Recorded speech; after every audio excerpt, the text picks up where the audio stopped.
कधीच नाही चुकणार तुमचे फेवरेट टीव्ही शोज झी5 सोबत, तेही एकदम फ्री। काका मी या घरात आले कारण यांच्या जीवाला धोका होता, पण मग इथे आल्यानंतर मला हळूहळू रुपाली म्हात्रेचं खरं रूप कळायला लागलं। खूप आशेने आलीये तुझ्याकडे, मला मदत करशील? कुणाच्या तरी जीवाला धोका आहे। ही अद्वैतची आई ममता। अद्वैत लहान असताना ममता आम्हाला सोडून देवाघरी गेली।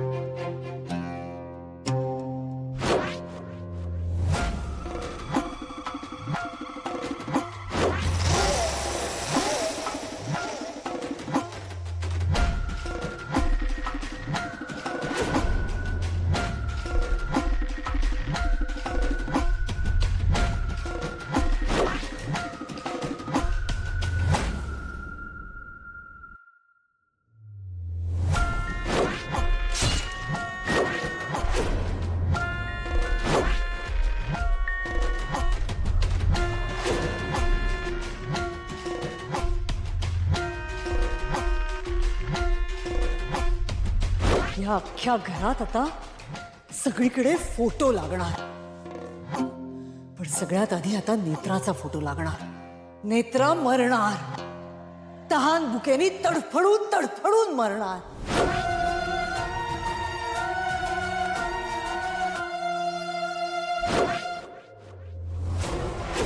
ए बिंडोक राजाध्यक्ष, सांग तुझ्या लाडक्या सावत्र बहिणीला, म्हणावं श्लोकाची उकल करून सांग आम्हाला, मग आम्ही सोडतो तुला।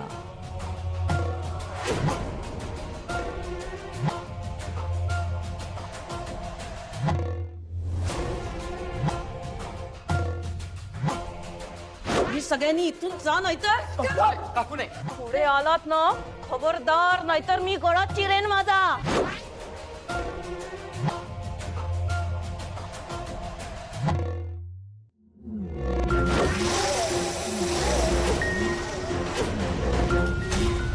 हे घे वस्त्र, आणि त्या बिंडोक राजाध्यक्षाचा गळा काप। नाही नाही, आम्ही जातोय, आम्ही जातोय।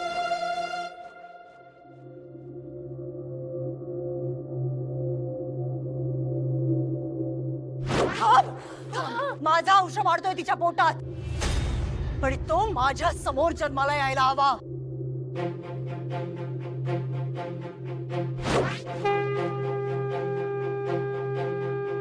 विरोचक दैत्याचा वध कर आणि त्याच्या रुधिराने मला अभिषेक घाल।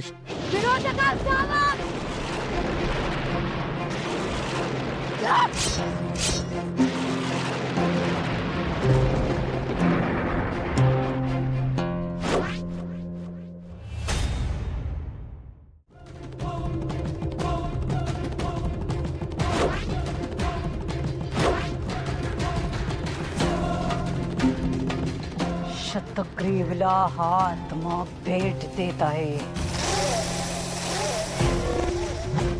बंधुराज विरोचक, मी येतोय।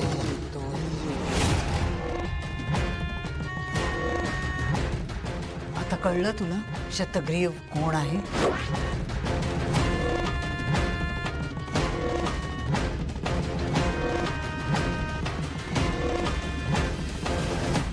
दोघींनी मिळून माझ्या बंधूची, विरोचकाची हत्या केलीत।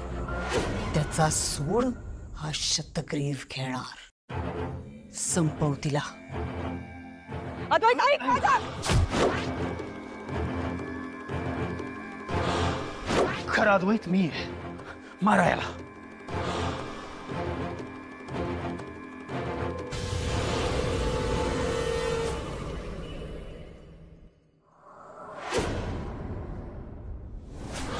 माझ्या रीमाला परत दे। रीमा नाहीये ती, विरोचक पुत्र कंपन आहे।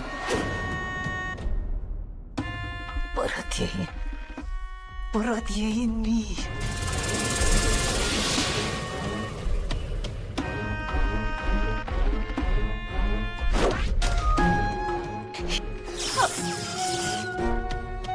ईशा आता माझी, माझा विषारी पाना आता तिला माझा वंशज बनवेल।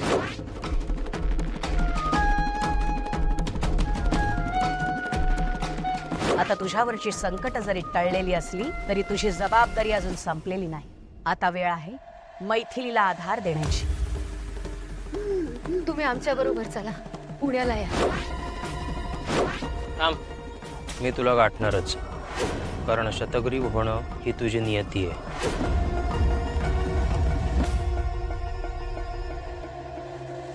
केदार, हे सगळंच अविश्वसनीय आहे. तू ज्या अधोक्षजला भेटायला जायचास, त्याच्या सांगण्यावरनं हे असं काही वाईट वागलास, त्या अधोक्षजचा रुपाली म्हात्रेने 14 वर्षापूर्वी खून केलाय. अधोक्षज आता जिवंत नाहीये.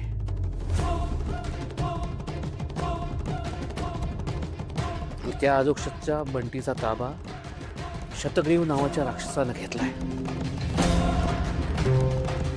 शतग्रीव,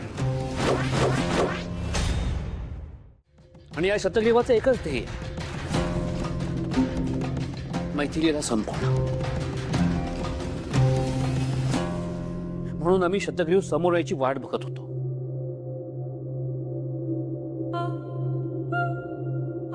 आणि त्यासाठीच मैथिली ऑफिसला यायला लागली.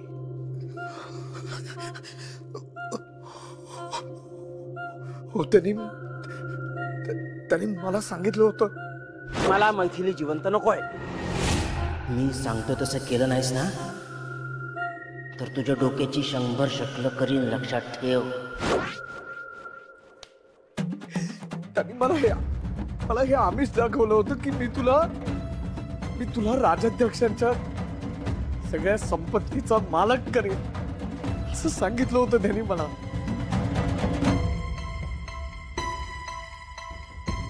तुझ्या लक्षात येतंय त्या शतग्रीवचं ऐकून तू काय करायला निघाला होतास ते? तुला ही संपत्ती हवी होती ना, हे घर उद्ध्वस्त करायचं होतं ना, मैथिली ताईंचा जीव घ्यायचा होता ना. कशासाठी? पैशासाठी, प्रॉपर्टीसाठी. केदार, अरे तू शतग्रीव एक राक्षस आहे. त्याने तुझा जीव कधी घेतला असतो ना, तुला कळलं सुद्धा नसतं. त्याला मैथिलीला मारून मैथिलीच्या शरीराचा ताबा घ्यायचा होता आणि त्यानंतर ह्या घरात येऊन प्रत्येकाला संपवलं असतं, आणि त्यात तूही असतास.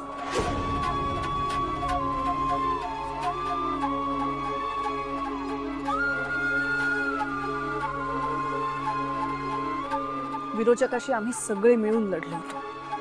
त्याला विरोचकाच्या वधाचं सूड घ्यायचंय. काका, ही माणसांमधली लढाई नाहीये,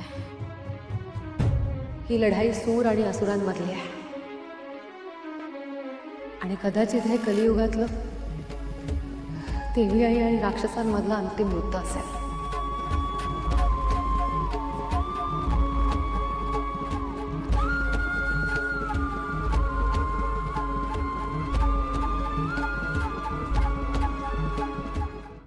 झी5 ॲप डाउनलोड करा आणि पहा सर्व एपिसोड्स एकदम फ्री.